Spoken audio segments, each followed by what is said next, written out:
Depuis 2001, le réseau en Afrique francophone pour la télémédecine a été initié avec comme activité principale la formation médicale continue à distance et la télé-expertise. Aujourd'hui, nous avons une plateforme qui est extrêmement performante. Dans un premier temps, les cours que nous avions faits étaient des cours organisés et orientés vers les médecins. Et tous les 6 mois, nous faisons une planification et nous diffusons des informations dans les différents hôpitaux. Aujourd'hui, nous avons beaucoup d'hôpitaux qui effectivement suivent les cours. Bon, oui, j'étais en train de suivre un cours sur conduite à tenir sur les douleurs abdominales aiguës chez l'adulte, animé par un professeur malgache. Nous, médecins généralistes, on banalise un peu les douleurs abdominales. Mais à travers ce cours-là, j'ai constaté que vraiment aucune douleur abdominale n'est à négliger. C'est à travers ce cours-là que j'ai su ça. Ça fait un peu longtemps, on est dans le CESCOM, ça me fait à peu près 5 ans maintenant. Je suis dans le CESCOM de Massigui. Donc ça nous permet, au moins c'est nous qui sommes dans les périphéries, de pouvoir gérer certaines pathologies, sinon même référer à temps certaines pathologies. C'est l'importance aussi vraiment de ces cours. Ça nous permet aussi de nous conformer au protocole international instauré par l'OMS. En tout cas, quand même, les précédents cours, aucune pathologie, que ce soit chirurgicale, médicale, n'est épargnée dans ces cours. Quand tu suis ces cours, tu n'as pas de problème pour faire au moins les premiers gestes, les gestes utiles qu'il faut au moment opportun. Tu n'as pas vraiment ces problèmes. Si le bien fondé et les potentialités de ces activités pour le système de santé ne font l'objet d'aucun doute dans tous les pays membres de ce réseau, il est important de noter néanmoins que les potentialités de ces activités ne sont pas exploitées à hauteur de souhait par les professionnels de la santé dans les pays membres du réseau. Assez souvent, les gens évoquent le temps. Avec les activités cliniques dans les centres de santé, ils disent que assez souvent, ils n'ont pas le temps d'être connectés en direct à tous les cours, mais beaucoup plus un problème technique lié à la connexion. Assez souvent, à l'intérieur, la connexion n'est pas toujours au rendez-vous ou la qualité ne permet pas qu'il y ait ces cours-là. Malgré que nous utilisons des outils à bas débit, souvent c'est l'absence même de connexion qui pose problème. Sinon, avec les connexions sur les réseaux mobiles, on doit pouvoir suivre ces cours-là. Le projet, objet de ce document audiovisuel, a pour but de redynamiser la formation médicale continue FMC et démontrer ses avantages auprès des utilisateurs. La première étape a concerné une enquête auprès des utilisateurs. Les activités ont été organisées au Mali, à Madagascar et en Côte d'Ivoire. Au Mali, la capitale Bamako et le milieu rural étaient concernés. En fait, la question qui taraude les esprits est de savoir si la méthode de formation implémentée jusqu'ici permet d'améliorer les connaissances et par conséquent la prise en charge des patients. Au bout de quelques années, nous nous sommes rendus compte qu'il fallait identifier un certain nombre de structures au niveau périphérique pour voir leurs besoins en termes de formation et faire en sorte que les cours se fassent les vendredis. Donc aujourd'hui, les cours sont effectivement faits. Au Mali, différentes approches ont été utilisées pour maintenir le dynamisme autour des activités de formation médicale continue. Et depuis plus d'1 an, la question sur le comment rendre plus dynamique ou attrayante ces activités est discutée lors de toutes les réunions hebdomadaires au Centre d'expertise et de recherche en télémédecine et e-santé, CERTES, sans vraiment arriver à une recette magique. Pendant toute l'année, à chaque lundi, quand nous faisons nos réunions, nous évoquons la question et nous essayons d'organiser des discussions avec les bénéficiaires entre nous pour essayer de voir comment arriver à solutionner les problèmes évoqués. Pour tester ce programme et ses recommandations et démontrer les potentialités des activités de formation, une étude d'impact a été faite sur l'acquisition des connaissances par la FMC. Pour la FMC, un groupe de 50 médecins généralistes, sages-femmes et infirmiers ont été soumis à un enseignement dans les 3 domaines prioritaires définis par les résultats de l'étude des besoins. Pour évaluer l'impact de cet enseignement sur leurs connaissances pratiques, ils ont été soumis à un pré-test et un post-test sur les mêmes questions avant et après les suivis de cours. Il n'y a pas de conclusion encore finale, mais les résultats préliminaires montrent en tout cas que les barrières sont plus organisationnelle et humaine que technique. Organisationnelle parce que les utilisateurs pensent qu'il y a des problèmes par rapport aux horaires du cours parce qu'ils sont en staff alors que les cours sont diffusés en temps universel. Humain parce qu'il manque souvent de ce qu'on appelle les champions locaux pour vraiment tirer ces activités dans différents pays. Humain aussi parce qu'il y a un manque d'intérêt surtout souvent des utilisateurs parce qu'ils aimeraient que les formations soient vraiment certifiantes, donc que ce soit évalué, que ça puisse leur donner des crédits. 2 jours de formation de mise à niveau sur les outils du RAFT ont été organisés à l'intention des participants à l'étude d'impact pour la FMC et la téléexpertise.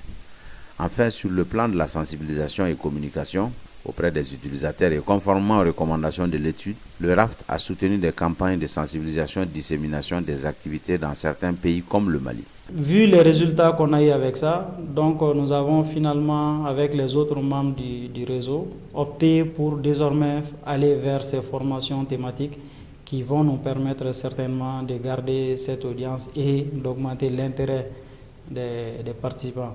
Ce projet est pertinent au regard de la sous-utilisation des potentialités du réseau RAFT, particulièrement pour les activités de FMC et de téléexpertise. C'est de l'avis des utilisateurs. Donc, ils nous ont dit, en tout cas, dans 100% des cas, que cette formation est nécessaire pour maintenir vraiment la qualité même du personnel de santé, même si la formation médicale continue n'est pas obligatoire dans nos pays. Elle est quand même source de façon indéniable de qualité. Et les utilisateurs nous ont vraiment prouvé cela en répondant dans 100% des cas que ces formations sont très utiles. Justement, le projet là a été utile. On peut le dire que ça a été utile parce que, comme je l'ai dit précédemment, il y a une diminution de la distance à parcourir. Mais aussi, il y a la formation continue. Pour nous autres, ça implique une diminution du nombre d'enfants qui décèdent. Et ça aussi contribue aussi à diminuer, bien sûr, aussi le nombre de décès si les femmes enceintes admises dans différentes structures de santé. Le diagnostic formel fait a abouti sur la proposition de nouvelles orientations sur la base des besoins concrets et des avis recueillis auprès des utilisateurs. Nous avons fait des recommandations du point de vue technique aux partenaires. Il y a des logiciels qui sont en développement qu'il faut accélérer, d'autres il faut développer. Il faut accélérer, disons, le développement pour aller vers les versions Android. Ça permet à ce que chacun, à partir de son téléphone portable, puisse envoyer un certain nombre d'informations. Et l'autre chose, c'est de faire tout pour que ce travail qu'il y a soit étendu aux autres médecins du cercle. Il faut noter que ce diagnostic basé sur les résultats de l'étude seront aussi formalisés sur le plan scientifique. En effet, le projet fait l'objet de 2 thèses de fin d'études médicales en cours, l'une sur la formation médicale continue et l'autre sur la téléexpertise. J'ai décidé de prendre ma thèse par rapport à la formation médicale continue à distance. C'est un défi, mais justement, moi je pense que les défis, il faut les relever. Et je pense qu'il faut essayer d'être ambitieux, surtout dans notre réalité africaine. Donc moi, j'ai pour ambition de me spécialiser dans le domaine en fait, et d'essayer de faire bouger les choses. Déjà, il y a eu beaucoup d'avancées. Donc si je peux apporter ma petite pierre à l'édifice, ce serait pas mal. Je dois travailler sur la téléexpertise en obstétrique et en pédiatrie. Maintenant, concernant ces 2 domaines, c'est vraiment important parce qu'on sait que ça faisait partie des OMD qu'on devait atteindre normalement en 2015. Bien que 2015 soit passé, on n'a pas pu les atteindre. Nous voulons renforcer plutôt des recommandations par rapport à ça. Les résultats feront également l'objet de publications scientifiques. Aussi, la dissémination formelle et scientifique des potentiels et la dissémination de ces résultats pourront inciter les utilisateurs à une utilisation efficiente des outils du RAFT. Enfin, au-delà du Mali, les résultats de cette étude seront bénéfiques pour l'ensemble des pays membres du réseau en Afrique francophone pour la télémédecine RAFT. Vu la distance et les délais, avec ces genres de projets, nous parvenons à soigner, à traiter, à aider les patients sur place à moindre frais, à moindre coût, et les vies sont sauvées grâce à ça. J'aimerais quand même, si ça ne tenait qu'à moi, j'aimerais quand même que l'autorité malienne puisse voir ça et d'agrandir à plusieurs niveaux pour pouvoir sauver des vies, parce que ce n'est pas aussi coûteux que ça. Nous remercions les initiateurs de ce programme. Vous savez, la médecine, c'est la formation. Et une formation continue. Un médecin doit toujours lire, apprendre et se former. Donc, que ce cours soit pérenne, ça nous permettra à nous les médecins de nous former davantage et de répondre aux besoins de la population. Ces recommandations sont déjà en train d'être mises en application parce que nous avons essayé de revoir complètement le processus vraiment de diffusion de ces cours. Nous avons commencé ce qu'on appelle des smart formations qui ont été testées au cours en fait de cette étude. Au lieu de diffuser chaque jeudi maintenant de façon hebdomadaire les cours, ce qu'on veut faire maintenant, c'est des cours qui sont modulaires, qui sont ciblés par rapport aux domaines prioritaires et qui vont être évalués et donner lieu à des attestations qui seront co-signées par les réseaux et les universités partenaires au niveau des pays.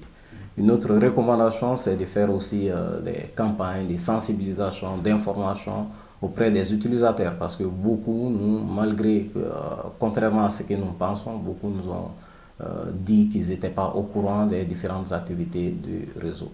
Donc voilà là deux fortes recommandations donc, qui sont en application actuellement. Dieu a fait qu'on est en brousse. Être en brousse, c'est très difficile pour certains personnels, surtout qualifiés, mais cela ne doit pas être un handicap pour nous. Ces cours-là nous permettent de sortir dans l'ombre et ça nous permet également d'être au même niveau que ceux qui sont en milieu urbain ou bien les dépasser même. Parce que c'est des cours qui sont suivis dans d'autres pays. C'est des conseils, les protocoles de l'OMS qui sont pratiqués dans ces cours. Nous sommes à peu près 6 médecins dans les CESCOM, dans le district de Djouila. Si tous mes collègues, les 5 collègues suivent régulièrement ces cours-là, on va être compétitifs dans la sous-région et internationalement. On n'a rien à envier aux autres si on suit régulièrement ces cours.